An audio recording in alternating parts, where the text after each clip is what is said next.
Hi there, this is Laurie Jinkins coming to you with one of my last video updates of this short legislative session. The session is really winding down here in Olympia. Both the House and the Senate have to agree on and pass a budget by March 8th. In even-numbered years, we do a supplemental budget, which is really mostly technical corrections and fixes to the large budget that we adopted last year. The House budget did primarily three things. It increased funding for our schools, it increased funding for mental health services, and it strengthened our safety net. I want to talk to you a little bit, though, about some of the provisos that will really affect Tacoma and Pierce County, which I'm excited about. One thing we're going to be doing, hopefully, in the budget is our transit centers will get digital signs providing real-time updates of bus arrivals and departures. We're also going to have an air quality study down in the Port of Tacoma area to make sure that we understand where toxins might be coming from in that area.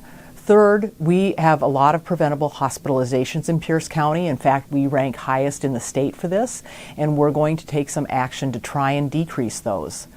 We also have another budget proviso that will make sure that we start addressing child abuse and neglect cases in Pierce County and really preventing them before they even occur.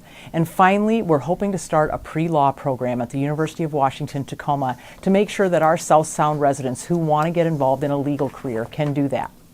The very best part of the budget, however, in my book, is that it provides both short and long-term property tax relief while also addressing our state's really regressive tax structure. Last year, there was a property tax increase to fund our schools.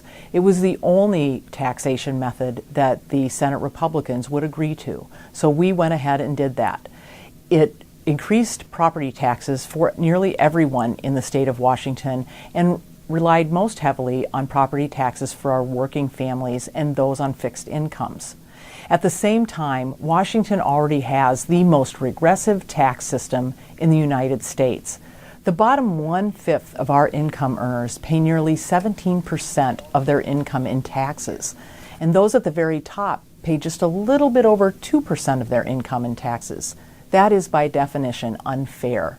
42 states already have a capital gains excise tax, and this year there's an opportunity for the state of Washington to adopt the same thing and address our upside-down tax structure.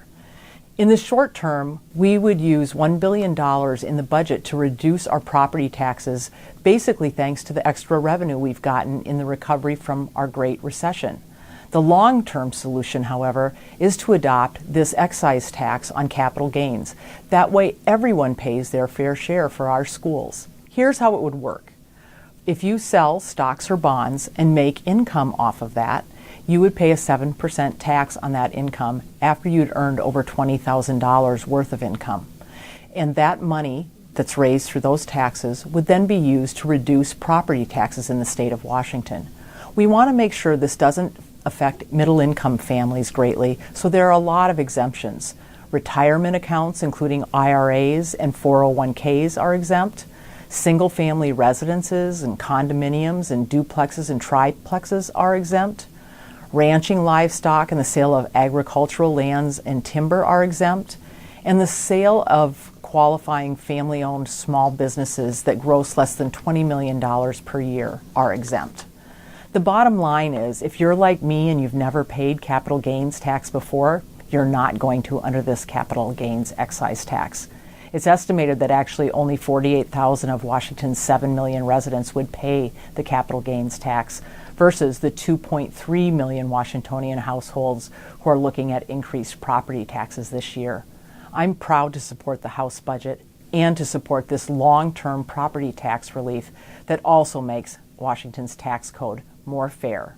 Thanks a lot, and let me know if you have questions.